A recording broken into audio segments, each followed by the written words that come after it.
Hello, Granger. Tristan Hawkins here again for the second draft of Major Project One.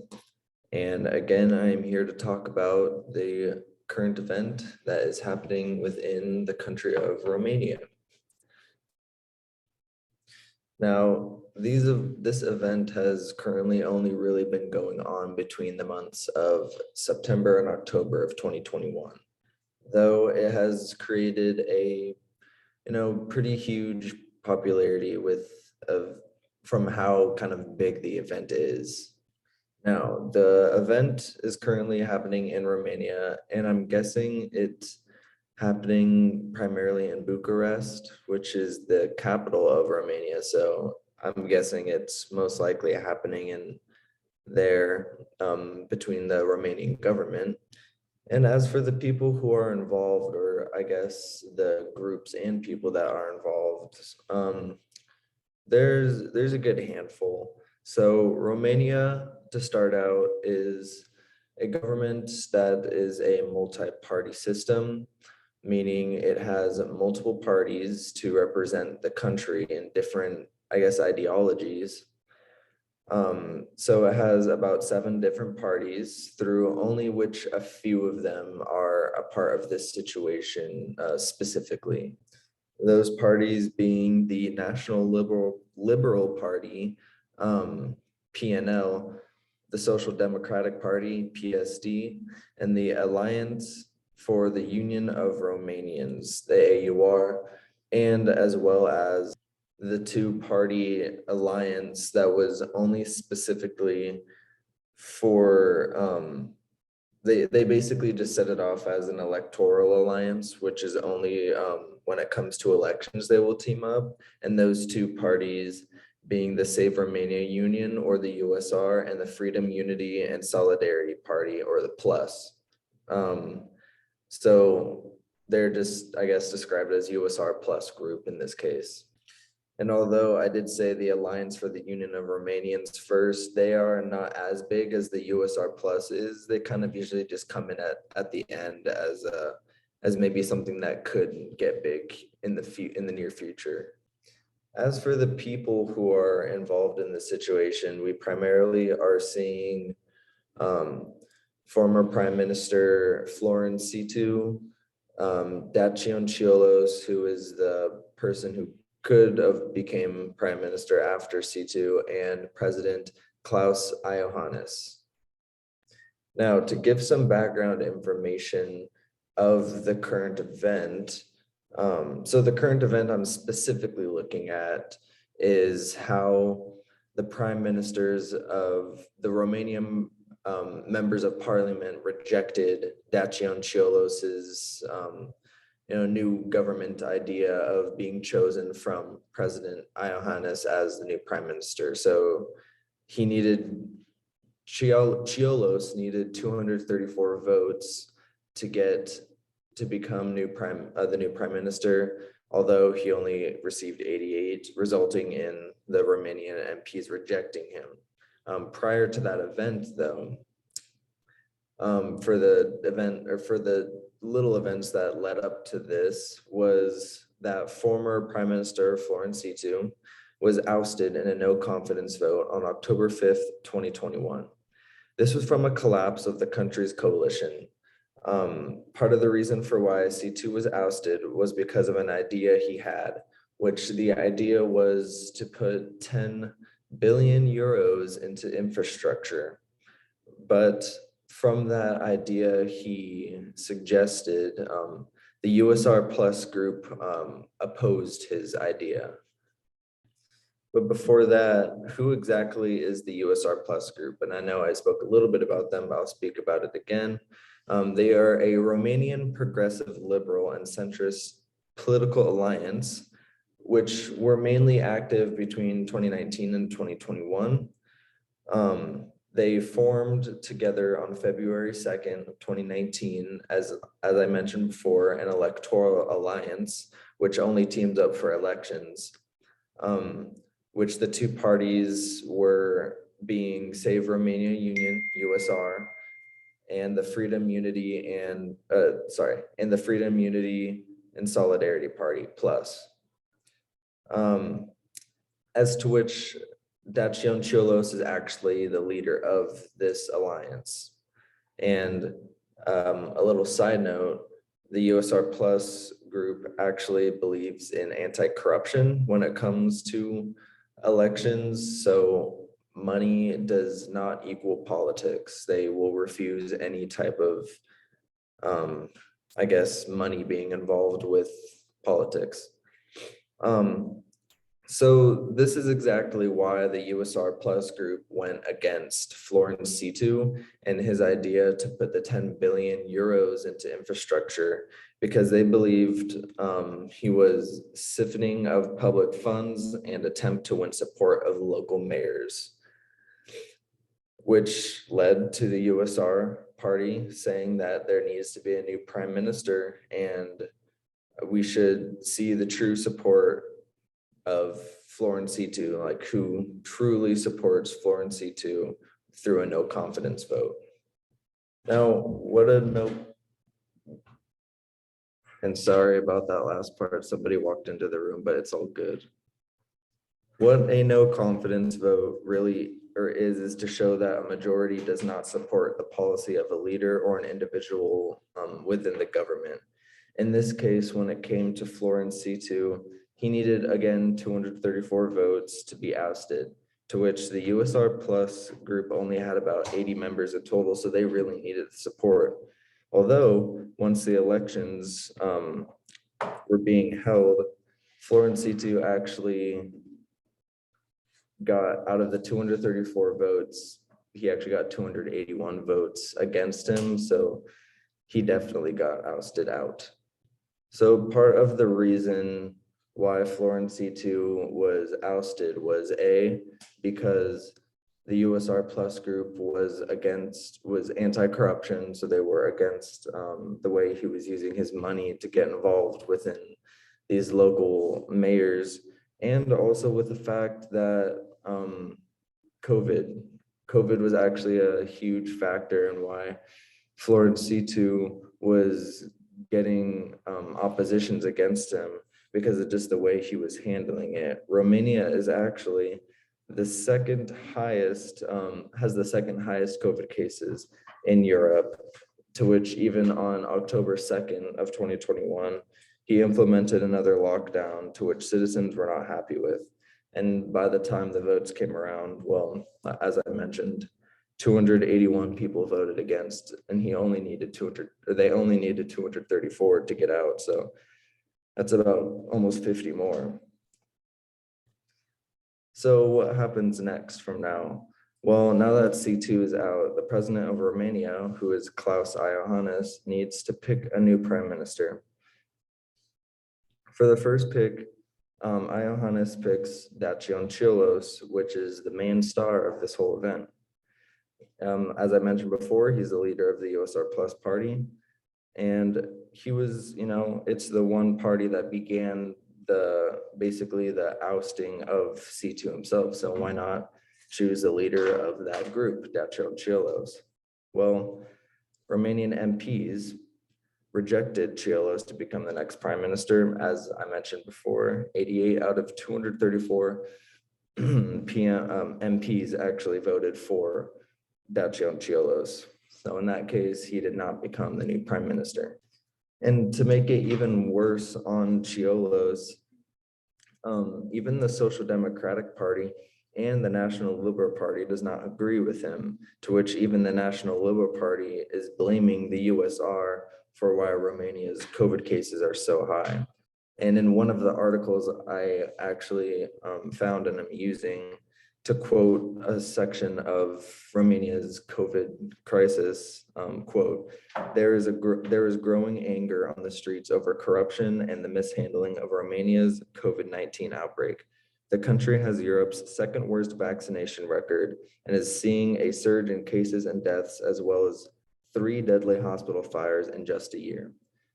And well, that was definitely a huge factor in why there's so much outrage within, whether it be citizens or even the Romanian MPs within the government. And well, what happens now, even after President Iohannis picked who was supposed to be the new prime minister is out, and now even the prime minister before that is out. So now there's just no prime minister. And well, now all President Iohannis needs to do is just pick another one, although this is his last chance to pick one. So if this second option does not go through with the Romanians MPs, they will be forced to do snap elections, which is an election that is called earlier than the one that has been scheduled. And although snap elections might get right to the point, it is very kind of hastily thrown together, and it may not, if it does happen, it may not be as much as a strong government as it could, being having somebody being appointed by the president himself. And also the fact that Romania has not seen a snap election since the fall of the communist regime and the whole USSR as a whole in the early 90s. So it's been quite a while since snap elections have even been getting thrown into the picture here in Romania. And as for another quote from one of my articles that I found, I'm pretty sure it's by the Euronews article. They threw in somebody who they threw in a quote from a political analyst who is named Radu Magdan, to which he basically stated the alternatives for what could happen to the Romanian government. And I quote, "A right-wing coalition under an alternate leader from the PNL with key positions given to USR, or a PNL-PSD coalition with a PSD prime minister," end quote. And those are just two possible options that could go, as to which we also have the snap election. Or what could happen is if at least something on the lines of what Magdan stated, if something on the lines of that does not happen, C2 could actually possibly return as prime minister, so the government can at least function until the next elections, though unlikely, because the USR made it pretty clear that C2's ousting was a key condition of any coalition with the PNL. So that's pretty much the event as a whole, and the background of the event, and what could happen after, all of this Dacian Ciolo's talk is all over for who could replace the replacement of the prime minister. Although there is still a weird outsider in this event, which, as I mentioned in the very beginning of the video, the AUR group, Alliance of the Union of Romanians.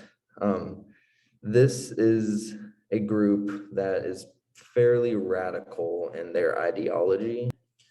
They are modeled off of Poland's Law and Justice, and it is a nationalist party that favors unity with Moldova, and to which it opposes European green energy and climate goals, and is against increasing LGBT rights. So as we can see here, this group seems to be, I guess, fairly radical for the country of Romania, seeing that they're going against any type of progressive change in the country. The specific reason why I'm bringing them up, of course, is that the PSD, the Social Democratic Party chairman, Marcel Ciolo, believes that it's best for the provisional government to be in place until snap elections can be held. So now we're seeing to where, as first I stated that snap elections should not really be an option, and now we're seeing somebody speak out that snap elections should be the option here. So in this case, it really only favors the Alliance of the Union of Romanians. So just the AUR group, it really favors. And the AUR group kind of gained their popularity through their discontent with the 2020 elections. George Simeon, who is the president of the of the AUR, said that they would get a bigger share of the vote if these new snap elections were held. And he also said that he would not consider a coalition with either the PNL or PSD, to which then he called for a national unity or early actions with the snap elections. So he's basically saying that he will not consider any type of unity with other political parties and in the multi-party system to which they go under coalitions and form together. He will not want to align with any of them, but would rather want a national unity or the snap elections to occur. And lastly, kind of about the situation itself, there is one last, I guess, kind of route that this new prime minister could go with. It is one last route, but not at the same time. It kind of got shut down, although I still think it is kind of important to mention. So Iohannis, the president, could potentially actually pick former prime minister, who I have not mentioned yet, Ludovic Orban, who stood down after the PNL's poor showing in the 2020 election. So after the 2020 elections, he kind of just stood down from the, I guess, embarrassment that he may have felt the PNL party took through that election. He has been involved in a public dispute with C2 for about 6 months prior to this event. And although he lost the leadership to C2, or I guess to his rival, as it's stated, he is still highly supported within the party. Sadly, though, which is where the route kind of shuts off, Iohannis does not really get that same support as the people in the PNL party does to Orban. So he, as sources said, Iohannis will surely not be brought back as prime minister. As for when it came to my news sources that I have found, I have now grasped more of a reason of why these articles were not opinionated, which is what I'm kind of arguing here as a whole. The news sources that I found did not give either little to or no opinion whatsoever while on the topic of, Dacian Cioloș being rejected by the prime ministers of the members of the parliament in Romania. So as for my first news source, it is from Politico and it is titled Romanian MPs Reject Dacian Cioloș as Prime Minister, written by Matei Rosca. So I found background information of the news source Politico, and it was founded in January 23rd of 2007 in Arlington, Virginia, United States. The key people here to look at is Robert L. Allbritton, who is executive chairman, and Jim VandeHei, if I'm pronouncing that right, who is executive editor and co-founder. So as for Jim VandeHei, he was born in Wisconsin and went to University of Wisconsin, Oshkosh, with a double major in journalism and political science, as to which he became a political journalist. He started going through multiple news jobs as a reporter. He started local in the area of Oshkosh to get to bigger places such as the Washington Post in the year 2000. In 2006, he left the Washington Post to co-found Politico. And in 2016, he left due to the presidential election that occurred in Romania, or 2016 election that occurred in the US, which he left earlier than he said he would, although he did pen a piece in The Information about the current vapid state of the media, the disaster that will come from chasing clickbait and the future of media. And after Politico, he became co-founder to Axios, which is a news source that covers business, politics, technology, healthcare, and media. Along with him, we got Robert Allbritton, who was born in Houston, Texas, and went to Wesleyan University and has a bachelor's in government. From 2001 to 2005, he was the final CEO of Riggs National Corporation. The New Republic described Allbritton as having reshaped the way we follow politics. And in October of 2011, he was included on the New Republic's list of Washington's most powerful, least famous people. Now, these two I would say are important to why my article did not have kind of a bias is because when they created Politico, the news source, um, they they made it in the way to, make it fair and unbiased. And we can see this when they are describing Robert Alburton's career, which is basically his biography, stating he also is the founder, publisher, and owner of Politico, a nonpartisan global news and information company at the intersection of politics and policy. To which we can then pull this to relate to why my article, who was written by Mate Rosca, had no bias towards it and had no opinion or no reaction to the event, but generally just stating the situation itself. As for my second source, comes from a news source named Romania Insider. The article is titled Romania Photo of the Day, Parliament Votes Against Government Proposed by PM Designate Ciolos, written by Irina Marisa. So background on Romania Insider, it was created in 2010 by business journalist Corina Chirilisa, who was joined in late 2010 by Volker Moser, who has co-founded a company of his own as well. And they basically became partners of Romania Insider, and which Romania Insider quickly became the largest, most read on the English language dedicated to Romania. It is based in a village in northern Romania.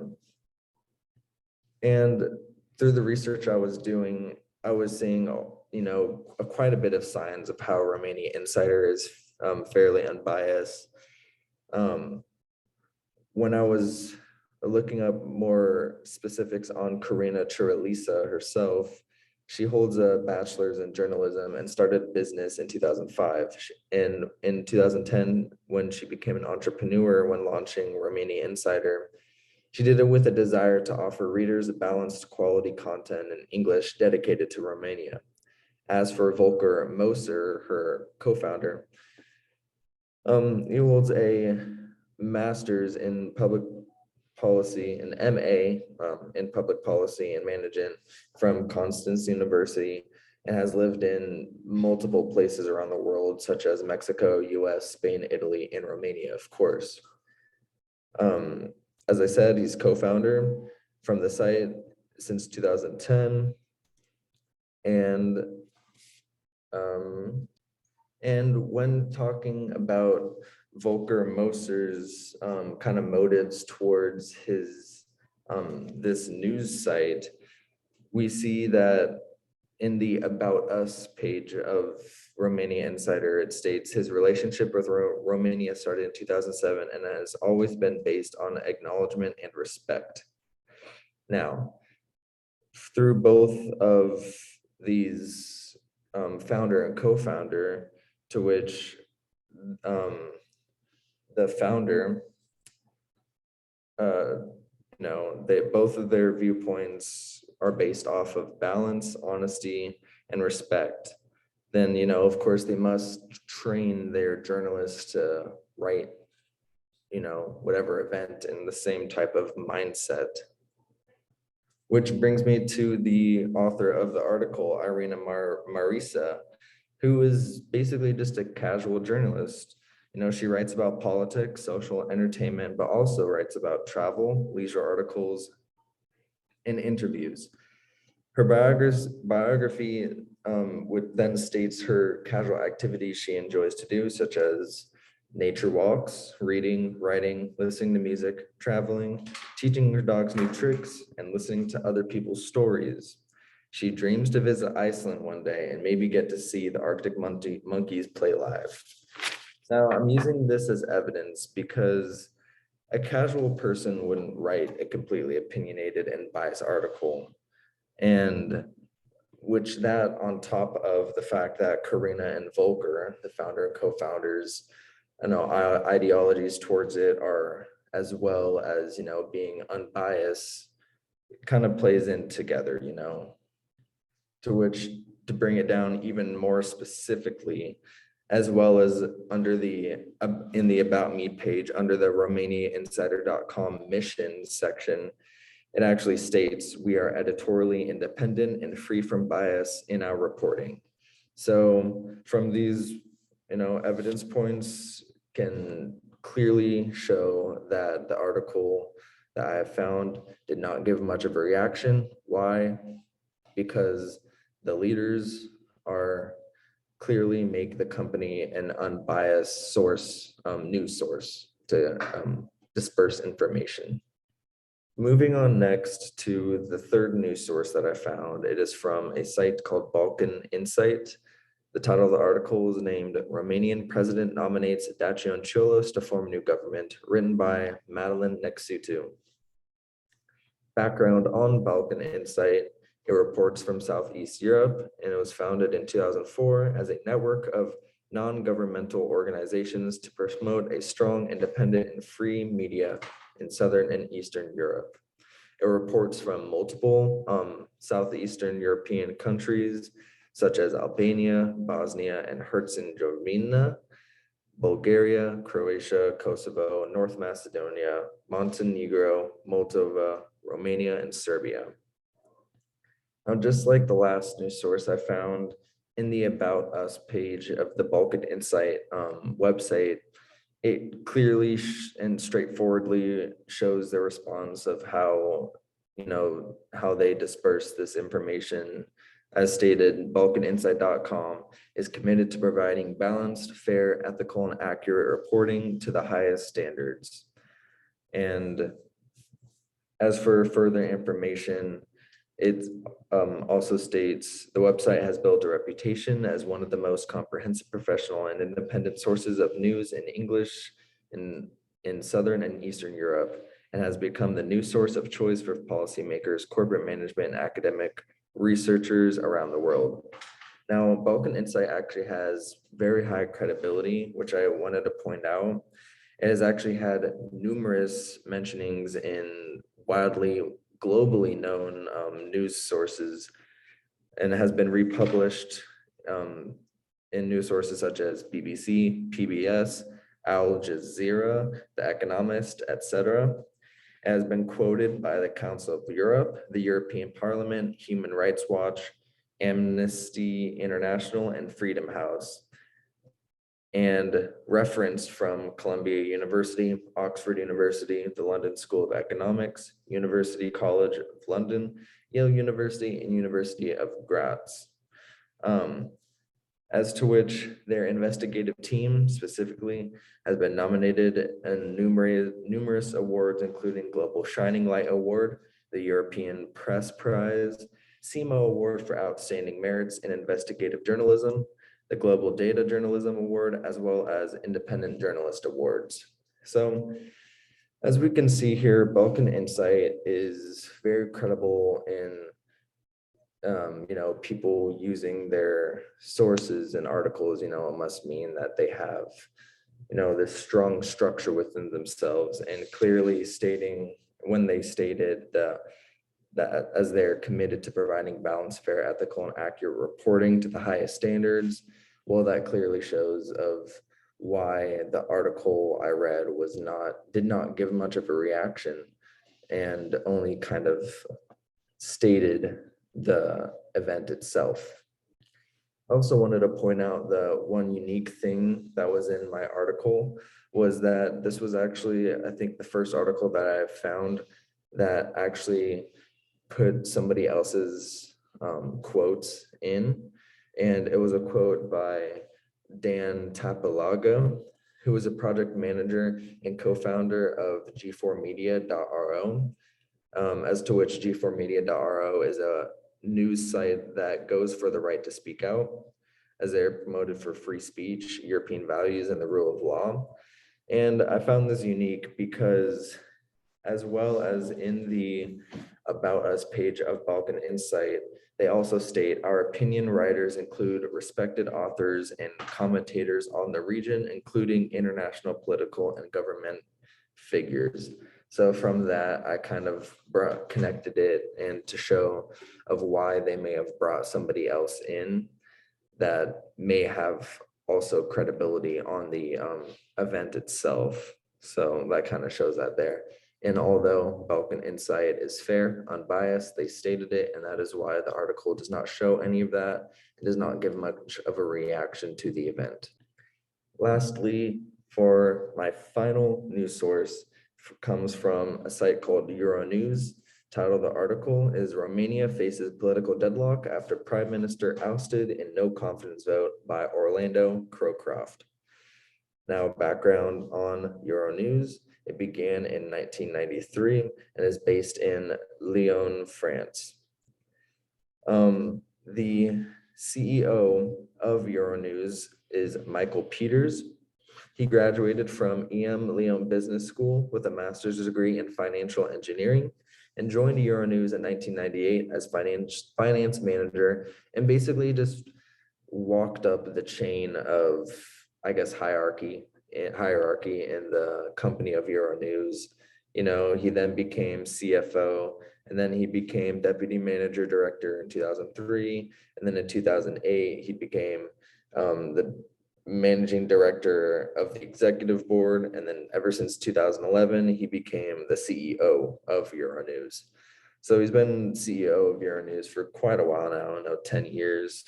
And we can see Michael Peters as, not much of an opinionated guy, because along in their About Us page, we see under the section of "We believe all views matter," it states, "At Euronews, our mission is to provide unfiltered, unbiased, fact-based journalism that empowers rather than unsettles. We actively resist the temptation to bait clicks or views through bias, outrage, or sensationalism."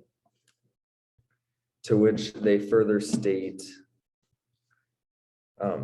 by staying true to facts but giving voice to many opinions, we provide our audiences with the resources they need to make up their own mind or perhaps even change it.